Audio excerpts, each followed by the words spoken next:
of the current pandemic.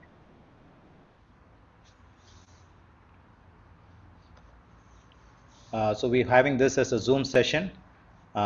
Today's topic is going to be Bruhat Bhagavatamrita, Glories of Goloka with the story of Gopa Kumara. So His Holiness Bhanu Swami Maharaj has actually translated this book from Sanskrit? From Sanskrit to English, and written by Srila Sanatana Goswami. So His Holiness Bhanu Swami Maharaj is a very, very senior disciple of His Divine Grace A.C. Bhaktivedanta Swami Srila Prabhupada. He got introduced to ISKCON in 1970. In 71, he got initiated from Srila Prabhupada. 84, he took the sannyas order, and then he has been ever since preaching all over the world, specifically in West Bengal, in Bangladesh, and in many, many parts of South India. He's been present in South India for a very long time, almost 3.5+ decades. And he's been, one of his main services has been to translate the books of the Goswamis and our various Gaudiya Acharyas from Bengali language and Sanskrit language into English. 2 versions of Srimad Bhagavatam, almost 12 Upanishads, and Laghu Bhagavatamrita, Bruhat Bhagavatamrita, Laghu Vaishnava Toshani, which is one of the recent works of Maharaj, and so many books. If you want to know more about these books, you can visit www.bhanuswami.com. Many of these books, almost 120 of these books, are available today on Amazon.com. So those of you who would like to know about the books, read the books, can log into this. And one of the top works is the beautiful presentation of Gopa Kumara as to how he advances in Krishna consciousness and goes all the way up to Sri Golokadham. And that's the story that we're going to listen from Maharaj. So let's all welcome him once again today for this session. And of course, it's going to be a 3-day session, 1 hour each, starting today, tomorrow, and the day after. Okay, let's all welcome Maharaj by chanting Hare Krishna, Krishna Krishna, Hare Hare, Hare Ram, Ram Ram, Hare Hare. Hare Krishna. These 1 hour sessions, so Yeah, 1 hour. Okay. Hare Krishna. So as Hari Gopal has mentioned, this is actually a huge work in Sanskrit verse written by Sanatana Goswami, one of our great acharyas. This work is unique because it's a long story. It's actually 2 stories. One story of Narada Muni traveling all over the universe and beyond the universe, and another story about Gopa Kumar traveling throughout the universe and beyond the universe. So it's a nice space story also, going all sorts of other planets. This particular part that I'm going to cover is the second story, that is Gopa Kumar, which is a little longer than the first story, and a little more complicated also, but it illustrates a lot of nice points for us. So the first chapter, as we progress, we'll see that it deals with this world and the activities that people do in this world. Know that on one level we have, within the Varnashram system, we have the householders, the most prominent group of people. The brahmacharis are less, and the vanaprasthas and sannyasis are less. The group of people are the householders. So the householders, if you look in this, they have to do a lot of activity. Sure. They have 3 types of activities: nitya, kamya. So the nitya activities are the daily activities you have to do, such as bath and your gayatri, offering tarpanas to the pitras, etc. There's a lot of daily activities one has to do. There are the naimittic activities, which are occasional activities such as Shraddha rites, the death ceremonies, and then the periodic ceremonies every month or every 6 months or every year that you part of activities. And then we have extra ones, kami activities. These are optional. Or desire something, then you do some extra punyas, extra activities to achieve those goals. And the result is all these activities promised in the scripture, the result is you get some enjoyment in higher planetary systems. So it's basically material enjoyment. So the householder, of course, is attached to his house and his family, so he's interested in getting material enjoyment. So all these activities are there for the householder. Some householders get a little detached, and they do those activities, but they do it without any material desires. As a result of that, this is called Nishkama Karma Yoga in Bhagavad Gita, and they go higher than Svargaloka. They may go to Mahaloka and higher places, in Janaloka. If they purify themselves further, they can get mukti or liberation. So if you have the material desires, then you may go to Svargaloka or get born on earth, and you get born again and again. So it's preferable that one becomes nishkama, or free of material desires, and then you can get liberation. So you can wander throughout the material worlds. If you look in Bhagavatam, there are 14 worlds you can go to, and generally the people on the earth, that is Bhuloka, they want to go upwards to Svargaloka, Mahaloka, Janaloka, Tapaloka, and Satyaloka. And if you start doing a lot of sinful activities, you go in the other direction. You go downwards, Atala, Vitala, Sutala, Talatala, Mahatala, Rasatala, and Patala. So these are not very good destinations because it's all dark down there. No sunlight. And a lot of snakes. And as well, Yamaraj is down there, and he punishes you in hellish places with lots of fire and frying pans and thorny trees and whatever. And oceans of pus and blood. If you become very renowned, you can go to Mahaloka, Janaloka, Tapaloka, which is the planet for sannyasis. That's described later when Gopa Kumar goes there, and you even go to Satyaloka. So the brahmacharis and vanaprasthas and sannyasis can go to these planets. So the Vedas describe different activities for going to all these planets, and so I said the householders, they can go to Svargaloka, and if they get detached, they go upwards, and then the brahmacharis and the sannyasis and the vanaprasthas, they go higher up to Brahmaloka even. In any case, the whole purpose of scriptures is to get us out of the material world. So the engagement in pleasures is the temporary measure, just to get people a little bit interested in following rules, and eventually they should become detached and then go for liberation. So those who are on the path of household life, then they gradually advance.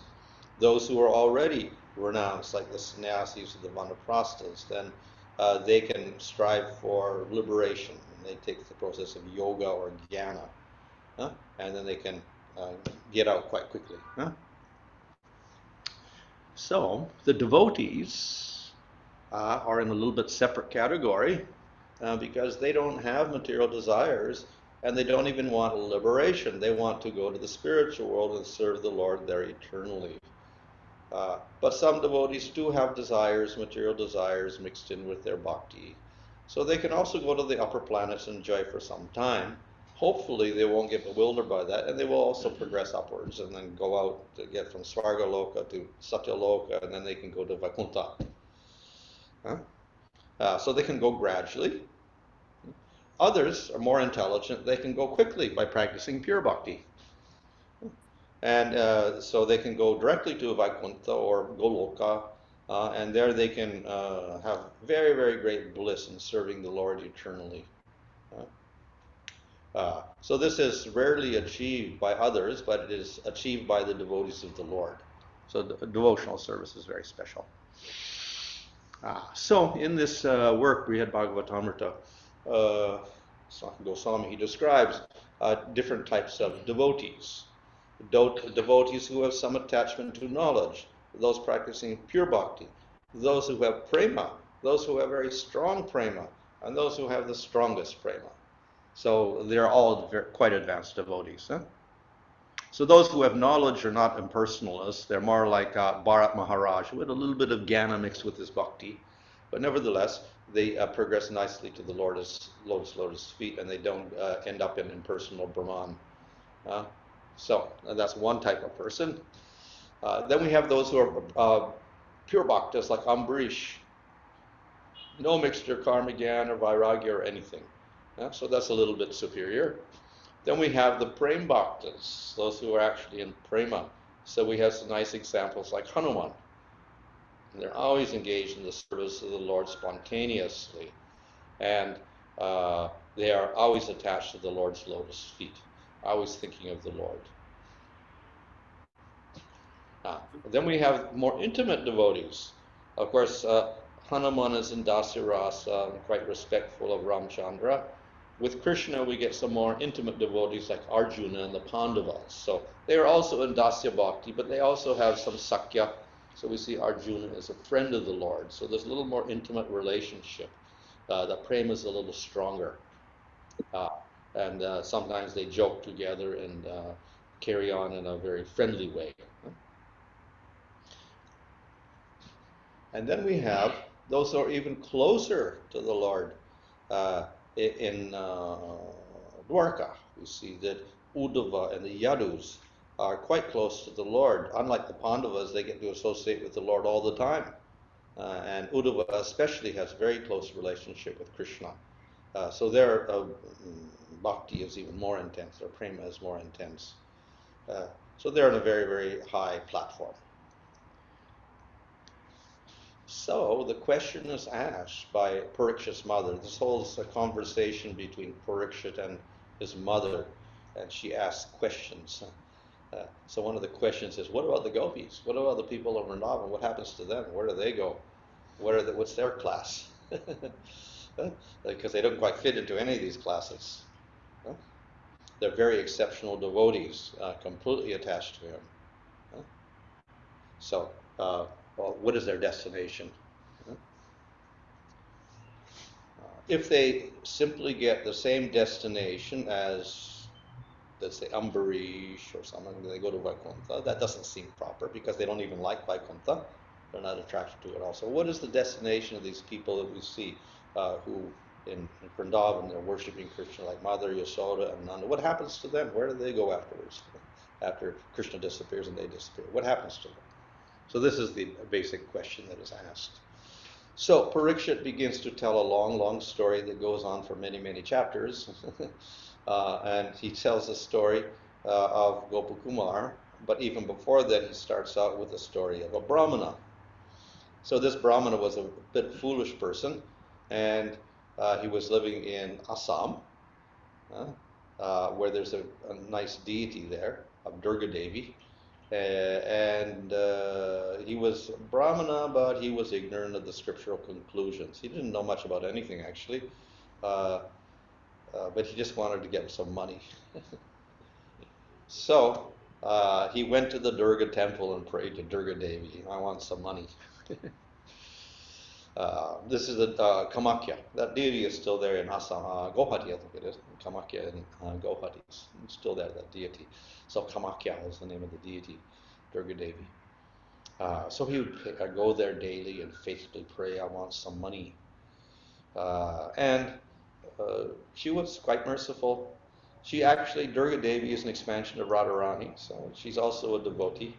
And even for the Krishna mantra, Durga Devi is the presiding deity of the Krishna mantra that we get in second initiation. So Durga Devi is the Adhistatra Devata. So she was merciful to him, and she appeared in a dream. And she gave him a Krishna mantra in the dream.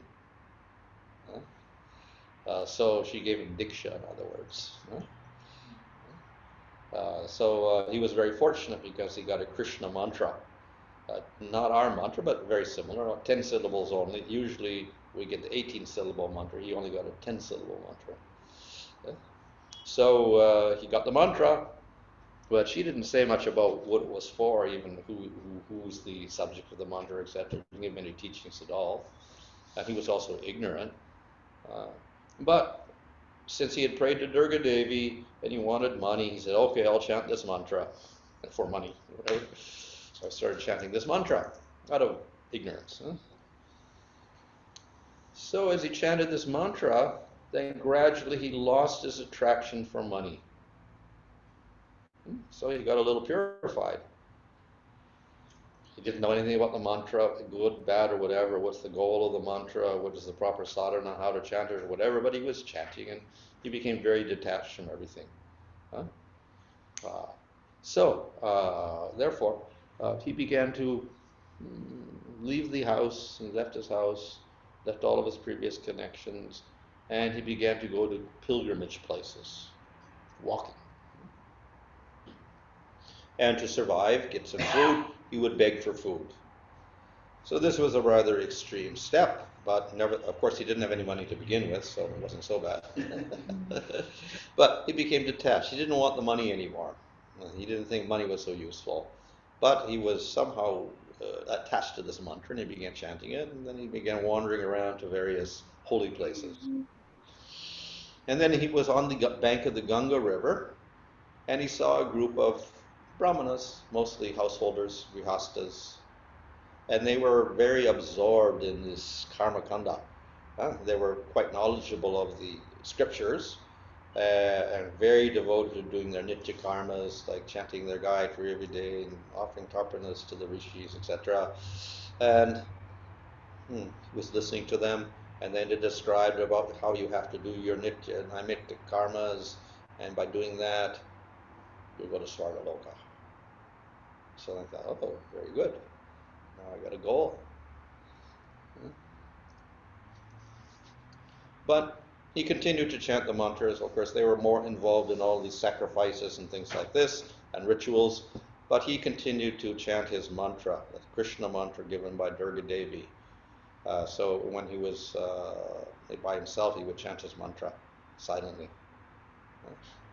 And because of that influence of the mantra, he lost interest in all of this going to Svargaloka and doing rituals and karma kanda, etc.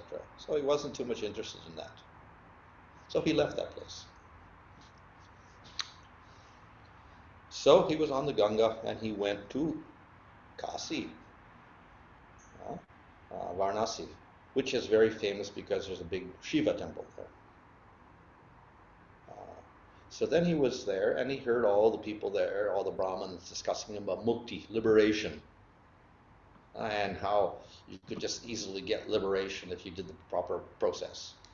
So then, okay, let's not go to Svarga, let's get liberation. And he became inspired and he began to hear. And they were speaking all about Vedanta, etc., and Upanishads, which glorify complete detachment, renunciation, and attainment of liberation. So he got a little attracted to that because of the association of these brahmanas. So he would bathe at the Manikarnika Ghat, where the Ganga flows by, and then daily he would see the deity of Shiva. What's his name? Vishwa, something or other. Vishveshwara. Vishveshwara. That's his name. And then he would eat the Shiva prasadam. So he was doing this daily, but he was still chanting his mantra. Somehow, he became attracted to that form of the mantra, which was Madana Gopal, Krishna. A little attracted to Krishna's beauty. And he lost his enthusiasm for hearing about liberation and bathing there and whatever. And he became more absorbed in his mantra. So this again was the attraction of the mantra, the over jnana, liberation. And he was thinking what to do. But then Lord Shiva came and spoke to him. And he said, "You're very foolish. Don't take sannyas. Go to Mathura. You go to the forest of Vrindavan, and then your desire will be fulfilled." And so he followed the order of Lord Shiva there. But he was walking. I think also like probably that was the path of pilgrimage. So they go from Varanasi and they go up the river on the way to Mathura. So he went to Prayag, where the two rivers join together. And there he met some Vaishnavas at Prayag.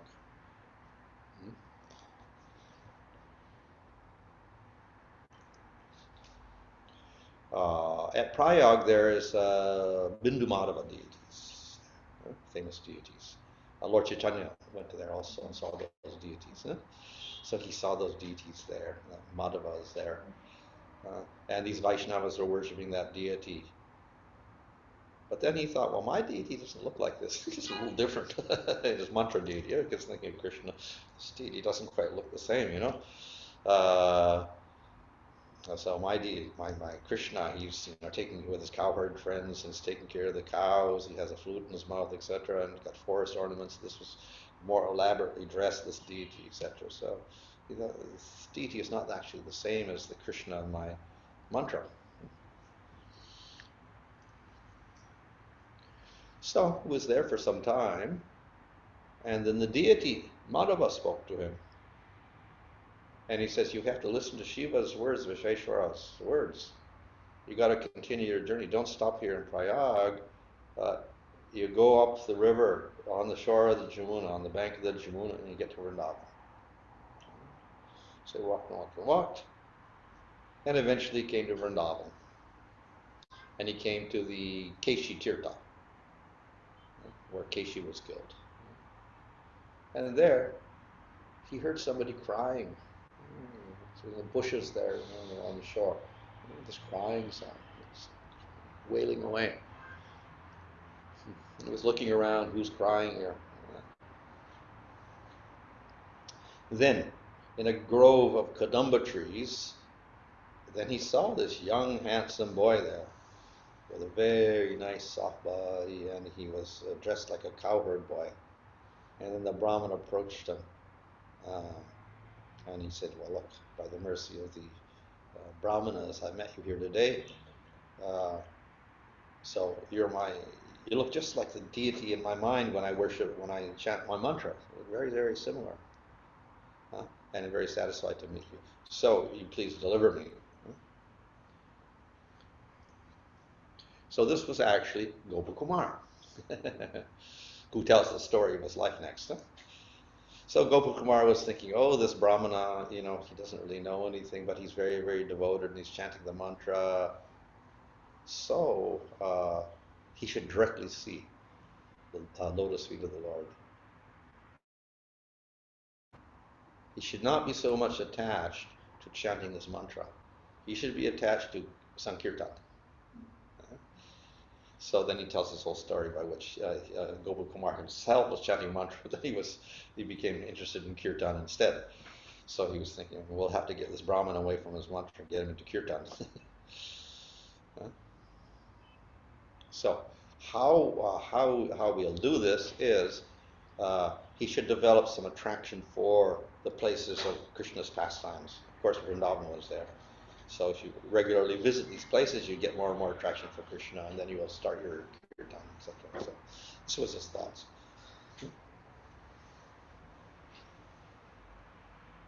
So then he thought, I will also tell him my story.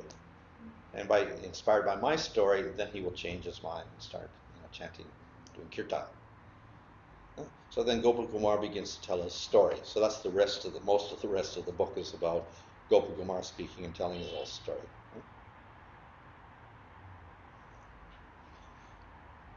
So, Gopa Kumar was actually born in Vrindavan, but he was just a regular old cowherd boy, this Gopa Kumar.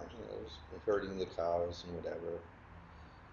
And then one day, this mysterious person came, and this person instructed him because he thought he had some desires. Some special desires. So if you want to fulfill your desires, you go to Keshi, get your bathe there, come back, and accept the mercy of the Lord of the universe from me. So the young child, cowherd boy, he went to the Keshi, got and bathed there, came back, and then that person gave him the mantra, the same mantra that the Brahmana was chanting, the 10-syllable Krishna mantra. So he got this mantra. So he was, of course, mantra is special because generally these mantras, you have to know all about it. You have to know the presiding deity. You have to know the chandas, so there's a rhythm. You have to know the shakti of the mantra, and there's something called the kilaka of the mantra, the bija of the mantra, the rishi of the mantra, etc. Then you have to do nyasas and all these things to make the mantra effective. So, unfortunately, this guru who had come there, he was about to speak about Krishna. Well, when he said the word Krishna, he fainted. He was so overcome with emotion. And then he recovered. And then he disappeared. He walked away. He didn't say anything. So Gopa Kumara was something like a Brahmin. The Brahmin got the mantra from Durga Devi. And Durga Devi disappeared, didn't say anything about the mantra either. The Brahmin was chanting the mantra, he didn't know what it was. So Gopa Kumara was in the same position. He got this mantra, but he didn't know what it was for and not what to do. No teaching about the mantra. So, what to do? Anyway, he got something from the guru, and the guru told him to chant this mantra, so he said, I'll follow those words, and he began to chant the mantra to himself. He became absorbed in the chanting, just like the Brahmana. He didn't know what the mantra was, or what it was for, whatever, he chanted this mantra. So he also became very detached. He left the house, gave up his family, began wandering around on the bank of the Ganga. So, as he was wandering, he met a poor Brahmana. The Brahmana was worshipping Shalagram Shila.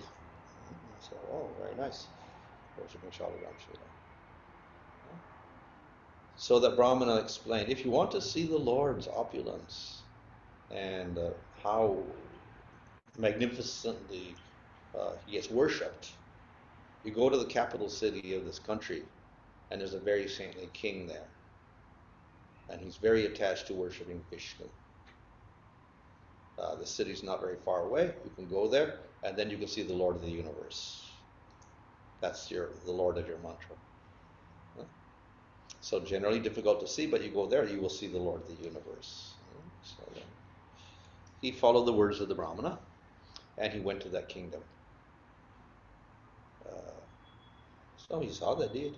Okay, very happy now. I've seen the Lord of the universe. Very, very nice. I won't go away. So he was living there very happily. Now, it happened that the king of the country didn't have a son. And that king happened to see Gopa Kumara. And he said, oh, this is a very nice boy. He has good character. Yeah? And he's got a little affection for me also. So he adopted Gopa Kumara.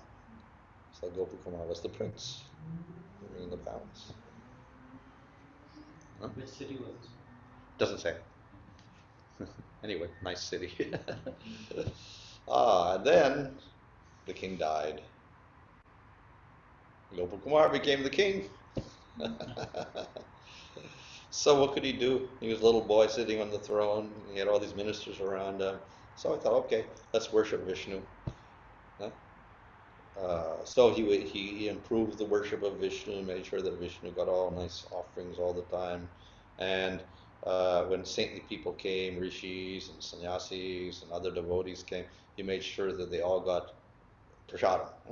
So he fed all the brahmanas and all the saintly people. Did a very good job there. So in this way he passed some time, but kept chanting his mantra. He was very attached to the mantra. And he would chant the mantra and he'd only eat the Vishnu prasadam. So this is very, very uplifting for him also. Then he became, because he was chanting the mantra and was very detached, he wasn't so much interested in ruling that kingdom. So he's divided the affairs of the kingdom, given to all the relatives, made them into ministers, etc. And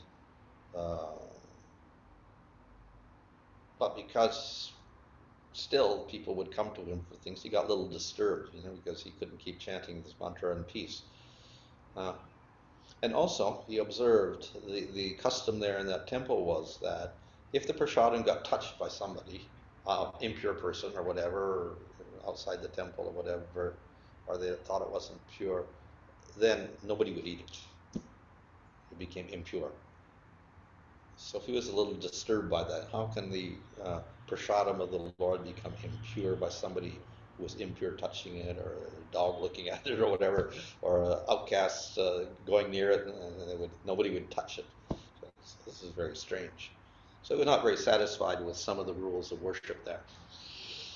So when he was dissatisfied like that, then he happened to meet some devotees that came from Puri. So then these devotees describe, oh, there's a beautiful Lord of the universe, Jagannath, by the ocean. He's manifested in a wooden form, and his food is Mahaprasad, and even if it is touched by an untouchable or whatever, still it is pure. So nobody, thinks that prasad could ever get contaminated. So they glorified the prasadam of Jagannath. And then he thought, oh, this is very good. So he decided he wanted to go to Puri. So that's where he went. So they glorified Puri like anything. So he got very great desire to go there. It said even the donkeys have forearms there. So anyone that goes there never takes birth again. Everyone becomes a resident of Vaikuntha. So he was very attracted to that place.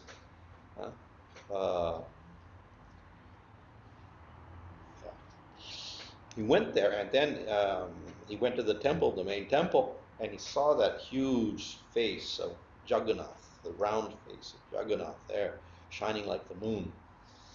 And he had ornaments on his head like this, whatever. His face was dark. He had red lips, etc. And he was smiling like anything. So he was very attracted to this deity.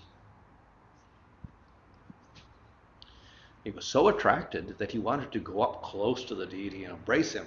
But then the pujaris, they were very strict, and they had sticks, and they were saying, can't come up, pushing him away. But he was very, very eager.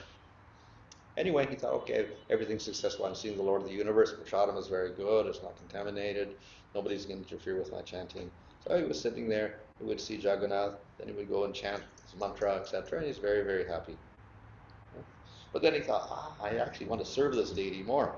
But these pujaris wouldn't let anybody else do the service. He was a little bit discontent with that. His desire was not fulfilled. While he was there in Puri, then suddenly his guru appeared. So this guru said, this chanting itself is service to Jagannath. You may think you wanted to direct service, but this chanting is also service, so don't give up this chanting. Have faith in that chanting, that japa, and never give it up. By the potency of this mantra, may you live a long time. And always have the form of a cowherd. And you will see the real fruit of the mantra. So these are the blessings that the Guru gave, and they all came true. He lived for a long time. He lived through the day of Brahma, etc. And even he went to all the different planets. He never changed his form. He got a form that was eternal, and he developed the right mood of Vrindavan. So these were the blessings given by his Guru. But then the Guru disappeared again. So he was left there. Yeah.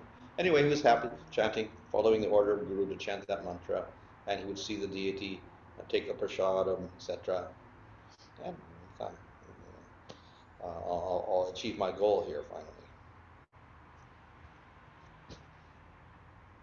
Then the king of Puri died, and his eldest son didn't want to rule the kingdom. He was very renounced. So the ministers were very confused. So they went to Jagannath, and they asked, what are we going to do?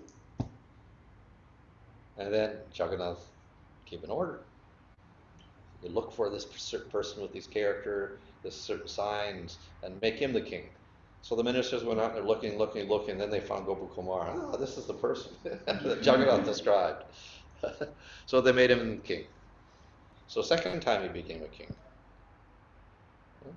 So in one sense good, because he could make all sorts of nice festivals for Jagannath, etc. But still he had to rule the kingdom, and it was a little bit of a distraction. So it was not so good because it interfered with his spontaneous, attraction for the Lord. but he nevertheless made all arrangements for special worship of Jagannath.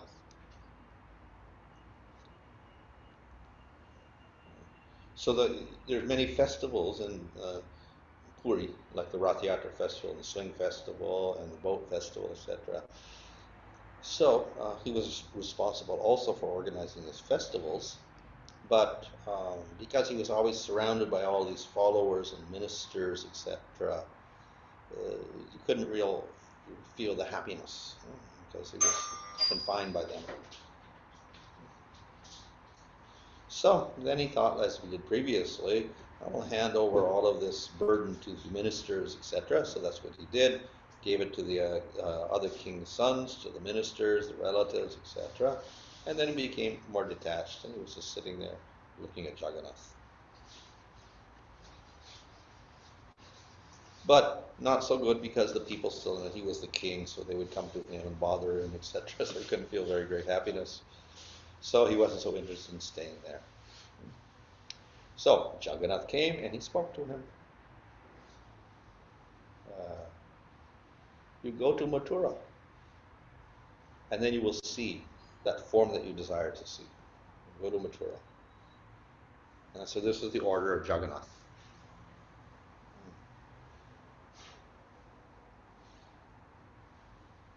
So he went to Vrindavan again. He bathed at Vishranti Ghat, came to Vrindavan, and he was there looking at Govardhan Hill, etc. But then he got a longing to see Jagannath again. So he left there. He was remembering about Puri. So he went back. He tried to go back to Orissa again to see Jagannath. But when he was traveling down the Ganga River, he saw some brahmanas who were very fixed in their religious performances. Then he was listening to them. And then he heard, oh, above here there's a place called Svargaloka. So he, like the Brahmana, was very ignorant. The Brahmana heard of a Svargaloka, became attracted. So the Gopa Kumara also said, oh, Svargaloka, I've never heard of that place before. So he became interested in going to Svargaloka. And they also said, if you go to Svargaloka, the Lord of the universe is there. He is the son of Aditi. As Vamanadev, who is the son of Aditi, is there. This is brother of Indra. So Upendra is there. Upa-Indra. That's Upendra. The brother of Indra is there. So you can see the Lord directly. Oh yeah, I can see the Lord directly now. So then I have to go to Svargaloka. So he chanted his mantra. I want to go to Svargaloka. And he was chanting this mantra. And sure enough, an airplane came down from Svargaloka. He got on the airplane and he went up to Svargaloka. So he got there, and then he saw there was Upendra, there was Vishnu standing there. He was very, very satisfied. So he offered his obeisances to that Supreme Lord Vishnu. And Vishnu actually called him by name. And he was very, very merciful to him.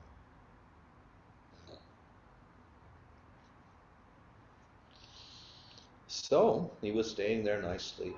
And once Indra, he got involved with the wife of a sage, and he had some problems, so he had to run away.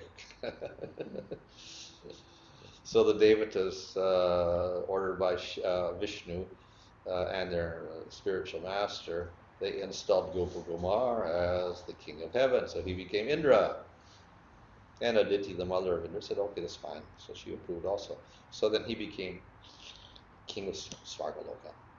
Third king. Time he was king. So he, in spite of being the king of Svargaloka, he continued to chant his mantra, and he could never forget Vrindavan, Vrajabhumi. So in spite of all of his Svarga duties there, he would go off and chant his mantra again. And so this shows that by concentrating on his mantra, he would lose attachment to all things. So, of course, the advantage here in Svargaloka is to see the Lord directly, not just a deity, but you saw the Lord directly. So he could come close to Upendra with Lakshmi. But though he was there, he could not always see that deity. the Lord would disappear. No one would explain to him what happened. So when he's gone, then Gopa Kumara thought, well, I better go back to Puri and see Jagannath. Because he doesn't disappear like this. Anyway, he lived there. He spent 1 year there, celestial year, which is 360 of our years, and 1 heavenly year. He was there for 1 year.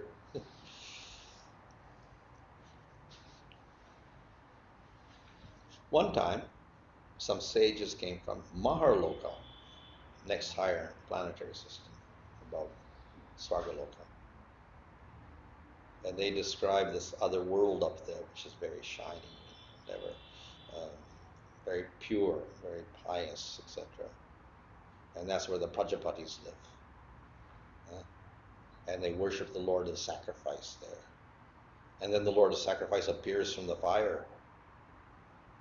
So then he thought, maybe I should go there, because sometimes Vishnu's not even here and he's gone somewhere else. Go up there and just have sacrifice and the Lord will appear. So he desired to go to Maharloka. So he began chanting his mantra, I want to go to Maharloka. And he went, celestial airplane came, and he got up to Maharloka that way. So there he saw the sages doing their huge sacrifices, thousands of sacrifices. And when they did the sacrifices, the Lord of Sacrifice, Yogeshvara, would appear, shining above the flames. So, and that was his desire was for that. So he wandered about there in the company of the sages, and he saw that every time they did sacrifice, the Lord would appear. And it was a very pure place, no faults, no sorrows, no worries, just having sacrifices all the time, and the Lord would appear. Bad part was, after the sacrifice is finished, the Lord disappeared again. After another sacrifice, he would appear. When it was finished, he would disappear. So that was a little bit of a problem.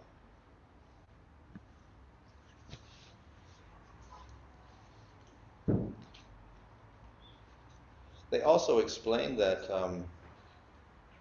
we have this cycle of yugas, 1,000 yuga cycles. 1 day of Brahma. So at the end of the day of Brahma, then the fire emanates from the bottom of the universe and goes upwards. And it gets up to Svargaloka. It doesn't destroy Mahaloka, but it gets too hot. So the people from there, they have to go up to the next planet above that, Janaloka. But then, even if you're on Janaloka, at nighttime, no sacrifices. Everything goes dark. No sunlight, nothing. And nobody can see the Lord because there's no sacrifices. So that's also not very good. Okay. So,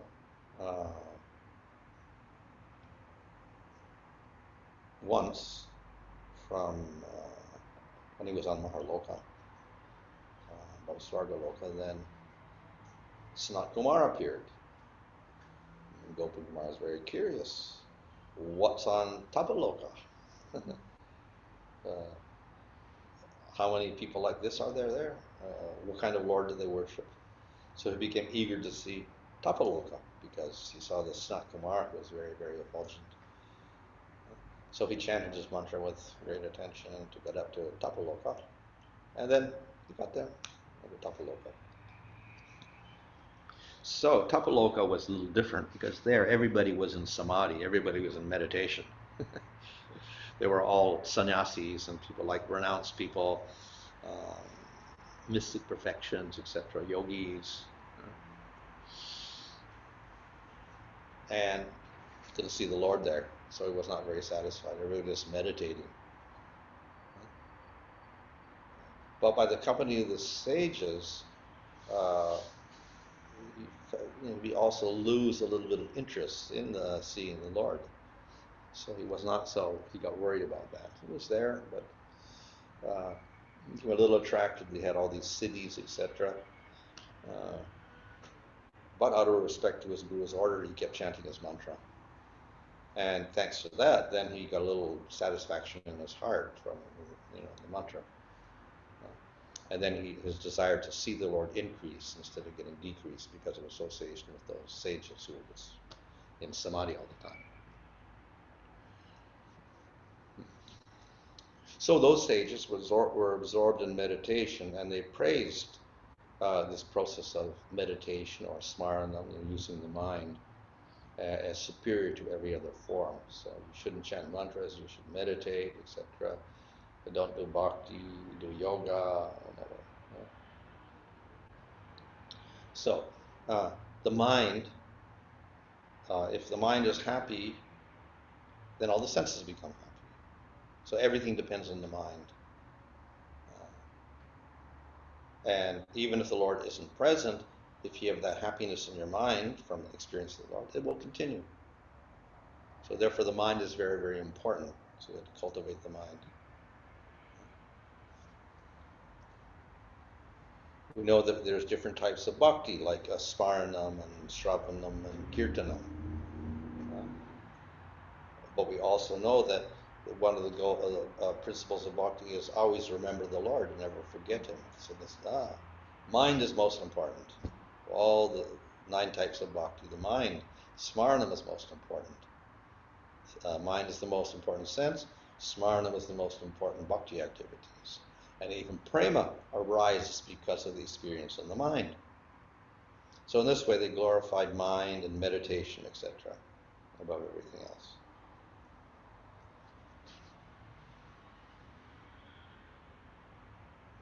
So Gopa Kumara thought a little bit, okay, let's use the mind. And so he practiced yoga, and then he could see Lord of the universe all around him. He could see him inside and he could see him outside. So basically Paramatma.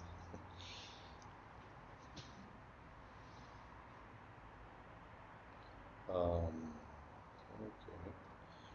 Once Brahma came down from Brahmaloka, which is just above to Tapaloka, riding on a swan. He was on his way to Pushkar Dweep, which is one of the dweepas surrounding the middle island where Varsha is. There's different oceans, etc. And one of the outer rings we have Pushkara Dweepa. So this is the Brahma as the deity there, and people worship Brahma on Pushkara Dweepa. So Brahma was on his way to Pushkara Dweepa. So Gopa Kumara thought, well, this place is a little impersonal. So he desired to go to Satyaloka because there, Brahmaloka was the Mahapurusha, a great form of Vishnu. So he chanted his mantra, concentrated his attention, opened his eyes, and there he was on Brahmaloka. And he was able to see that Lord of the universe, or the Mahapurusha there. So the Mahapurusha is the one described in the Purusha Shukta mantra. He's like a 1,000-headed form. He's got thousands of arms and legs, etc. He's dark blue in color. He's huge. Nantashesha around him. Very, very attractive form.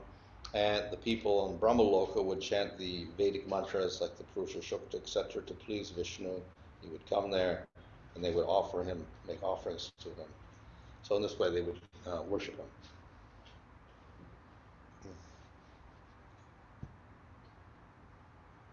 One time a demon attacked Brahmaloka. So Brahmaloka was not free of dangers. Some demon came up there and attacked. The Lord killed the demon, but Brahma was a little afraid and he disappeared and ran away. So there was no one to take charge of Brahmaloka. So the Lord came and appointed Gopa Kumara as Brahma. So then he got absorbed in all Brahma's duties because he's the Lord of the whole universe, and he couldn't enjoy his devotional service to the Lord and chant his mantra properly, so he was not too satisfied with this condition. So he became a little worried about this. But there was some good things there also. They would often have discussions in his assembly, in his court. So in that assembly were all the Upanishads, all the scriptures. So they'd have debates. So the Upanishads would speak about what's the best process, etc. And the Smritis were there, and the Shrutis were there, and there were little arguments about what's the best method, what's the best goal, etc. So many of the Upanishads were talking about liberation. And knowledge is the process to get to liberation. Nothing else works. But some of the other Upanishads, also the great ones, the major ones, said that Bhakti is the best, and it's independent. You don't need knowledge to get liberation. You can do Bhakti and get liberation. So that's the conclusion, of course, of the Vaishnavas. And then we have some other Upanishads, like the Gopal Tapani Upanishad, and of course the Pancharatna Shastras, etc. They explain that, the scriptures speak about, and the Lord speaks about liberation sometimes. All these scriptures speak about liberation, even though the main process is bhakti. But that's only there so to point out the defects of liberation, because it's inferior. So therefore, actually, when we speak of liberation, we are condemning it and everything that goes with it. So don't think we're actually praising liberation. We're just showing its defects. So they explain that the happiness of liberation is the happiness of not being sick, or the enjoyment of deep sleep. So actually it's not real liberation, but appeals to ignorant people.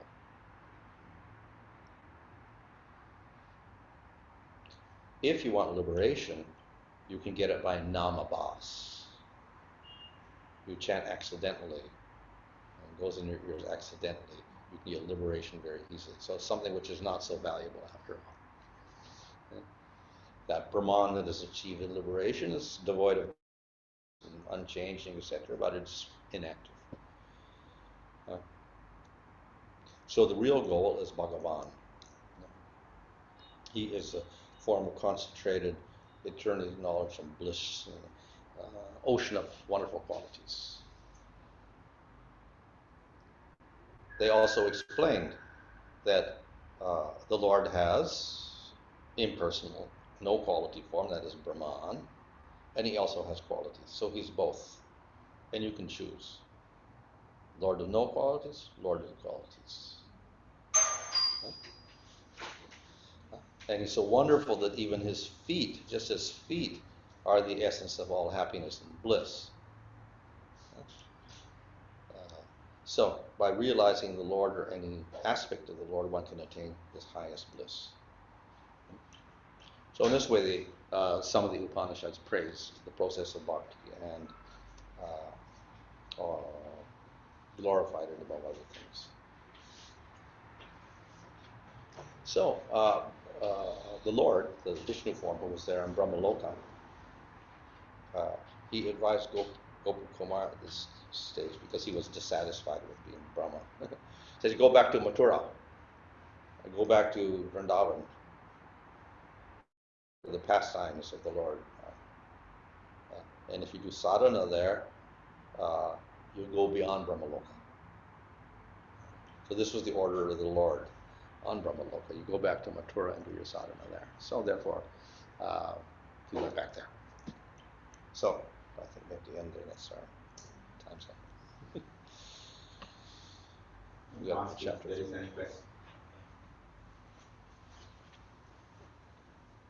Hare Krishna. Mataji, if we can end for today, and if there are any questions from the online audience. Yes, ma'am. Hare Krishna children, thank you for joining. Any questions you have? Please, If you have any questions, if you can type it on the chat.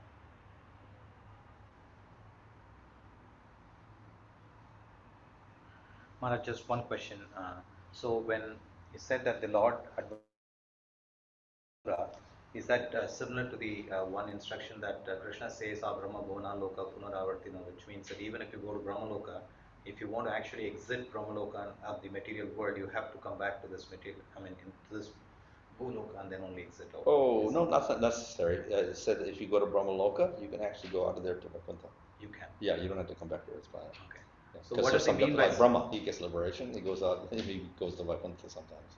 And those who are also pure devotees on Brahma Loka, they can go out. Those who mixed desires, they come back and go to Brahma Loka or some other place. So what does the actual instruction mean by Punaravartino, Arjuna? Oh, that means everybody in the universe, from Brahma down, they get born again in the material world. That's all. Not particularly they have to come back to Earth planet. Okay. Looks like there are a couple of questions here. Mataji, if you want to read out the questions in the chat, that will be helpful, Mataji. Yes, ma'am, sure. The first question is from Siddharth, and he's asking. A little louder, Mataji. Yes, Prabhu. The first question is from Siddharth, and he's asking, how can chanting become a service to the Lord? Oh, okay. So actually all of the angas of bhakti, like offering respects, putting on tilak, chanting the name, eating prasadam, they're all considered seva, serving the Lord or pleasing the Lord. They may not look for us, how is eating prasadam a service, or how is chanting the name a service, like we're doing it to please the Lord.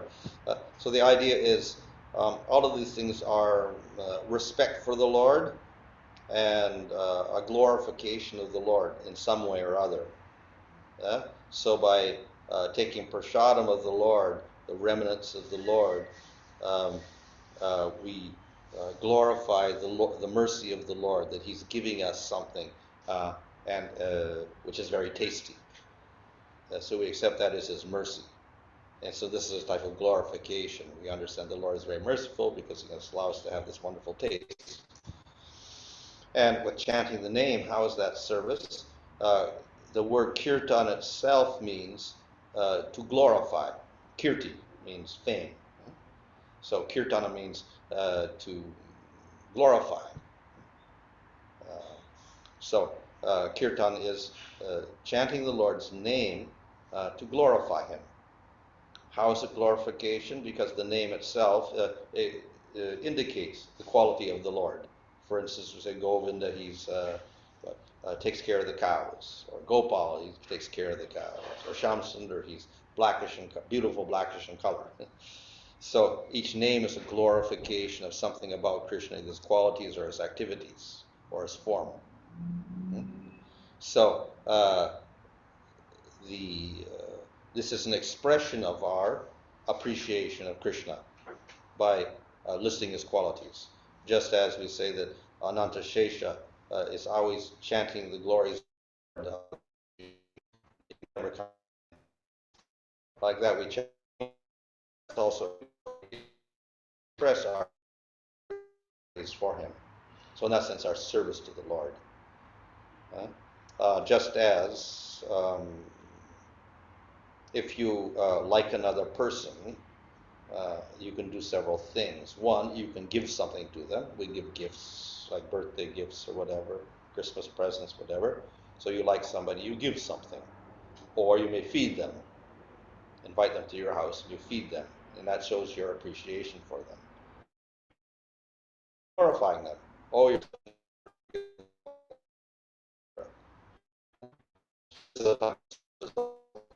we can do to a person. Just simply glorifying them. Thank you, Maharaj. There's another question from Naresh. Hare Krishna Maharaj, why is there a need for distinction in the different types of bhaktas if all of them attain the Lord in the end? Yes, all of the devotees attain the Lord, and similarly even different forms of the Lord like Vishnu and Narasimha and Rama and Vamana and other forms, Matsya and Kurma. You can attain any of these forms. Actually, they're all one Supreme Lord. There's only one Lord, not two Lords, not five Lords or whatever. They're all one. But the Lord, by his powers, manifests different forms, and in those different forms, he manifests different amounts of qualities. So, by realizing a form, you'll realize a certain percentage of the Lord's qualities. If we realize Krishna, then he manifests the most qualities, so we get a higher type of realization there. But according to our relationship with Krishna also, we will get a manifestation of lesser or more qualities. So the more intense prema one has, then the more qualities will manifest. Okay? So the devotees in Vrindavan have the most intense prema, therefore they will appreciate more of the Lord's qualities than the people in Dwarka or the people in Vaikuntha. And of all of the people in Vrindavan, those who have the most intense prema are the gopis. And of all the gopis, the most intense prema, Radharani has the most intense prema. So she's the one that can appreciate Krishna's qualities the most. And then she gets the most bliss. So according to the intensity of your relationship with the Lord, you get different types of realization. And the more that realization, the more bliss. So therefore, the different types of devotees that are classified are according to their intensity of prema and also to the amounts of bliss that they realize in relation to the Lord. So that's the difference. But some people prefer a lesser type of bliss. Some people prefer Vatsalya Rasa, some Madhurya Rasa, some Sakya Rasa, some Dasya Rasa. That's also fine. But objectively speaking, then the highest bliss is in Madhurya Rasa.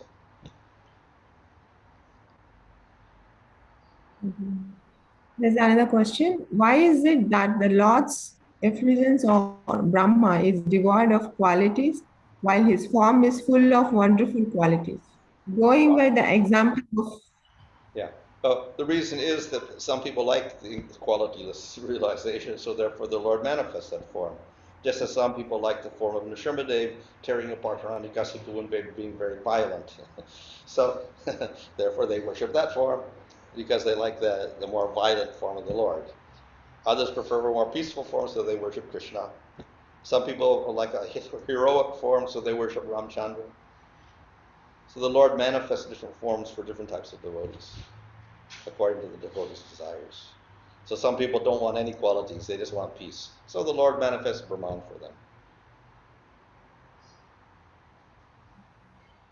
Last question. Was Gopa Kumara's guru surprised as he traveled up to the Brahmaloka and he came down back to Mathura? Was he What was his reaction? surprised? Surprised for what, Mataji? No. Yeah, Maharaj has answered it. He's surprised. What was his reaction? When he went to these different places, or when he came back? Well, that's described next. When he came back to Mathura, wow, it was the same as it was before, in spite of the fact that he had spent so long in Brahmaloka, and I think, I don't know how many yugas had passed by the time he got back. It was the same place. Everything else had changed. That place was the same. So he's a little astonished by that. Thank you, Maharaj. Thank you so much. Okay. Maharaj, why did Gopa Kumara go to Swargaloka even after he saw Jagannath and Puri? After? He saw Jagannath and Puri. Why did he want to go to Swargaloka? Well, he heard these. First, he was wandering around the earth, and then he saw the deity form and that. But he actually wanted to see the Lord directly. So then they said on Swargaloka, there's a direct form of the Lord, this Upendra, who is the brother of Indra. So you go there, you can see him directly. So he wanted to see the Lord directly. So then he went to Indra Loka, for that Swargaloka. How is it that they are also material bodies? Who? The ones in Indraloka. Not Vamana. Yeah, but in the Indraloka, they are all material bodies. But how are they able to see the Lord directly eye to eye? Well, just like people on earth, they can see him directly, yeah. The people count, devotees, great devotees can see him. They're also devotees. The Devatas are devotees, so they can see him also. Any other questions from online, Mataji, before we conclude for today? That's all, Prabhu. Okay. Thank you, Mataji. Thank you, everyone, for coming online today. We'll have the session at the same time tomorrow at 6 p.m. Yes. Thank you so much. Thank you, children, for joining. See you all tomorrow at the same time, 6 p.m. I hope you liked Bhavya, Vrinda. Yes, Mataji. You like? More important, Siddharth, thank you for the question. And who is this Govindacharan? Govindacharan. Hare Krishna. after long time, I'm really seeing all the children. It's so nice because we have a break. So, how are you, Rujula, Krishna, Kanav, Vaishnavi, Devansh? Mataji, we are fine. Nice to see you all on screen. At least you're not. Please on your videos tomorrow. Please join tomorrow.